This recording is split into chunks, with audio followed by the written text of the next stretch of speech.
भाडेके टट्टे आणि गदर्भ कोणाला म्हणायला हवं? खोटेपणामुळे महाराष्ट्राची लाज जाते का?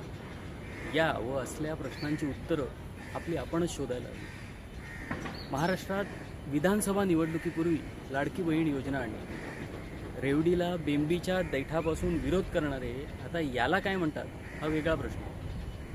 तर निवडणुकांचा निकाल लागल्यानंतर सरकारच्या लक्षात आलं की या योजनेमधल्या काही बहिणी फेक आहेत, पण त्यांनी जो आकडा सांगितला तो सुद्धा फेक निघाला। आकडेवारीची कॅगने सखोल चिकित्सा केली तेव्हा समजलं की जवळपास 38% लाडक्या बहिणी म्हणजे अंदाजे 92 लाख नावं सरकारने या योजनेमधून वगळली।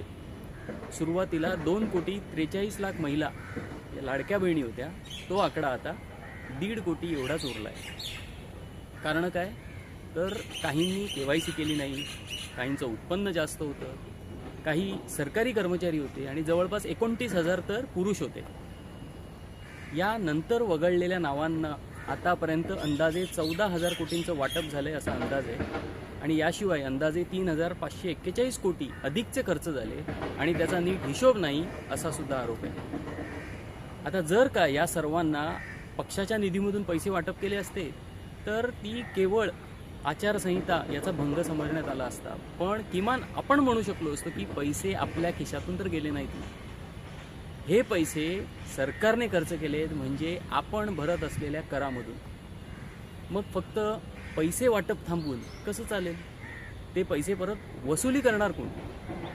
जर खोटे कागद दाखवून पैसे स्वीकारले तर त्यांच्यावर गुन्हा का नाही दाखल केला?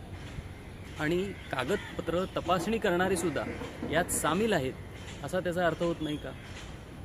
चोरी म्हणा, भ्रष्टाचार म्हणा, फसवणूक म्हणा जर झाली आहे हे स्पष्ट आहे, तर पुढचे पैसे फक्त देणार नाही म्हणजे थांबून कसं चालेल? वसुली, दंड, शिक्षा व्हायला नको का? ही मतं मिळवण्यासाठी, पैसे वाटपासाठी जाणीवपूर्वक शोधलेला हा मार्ग होता असं समजायचं। विचार करा।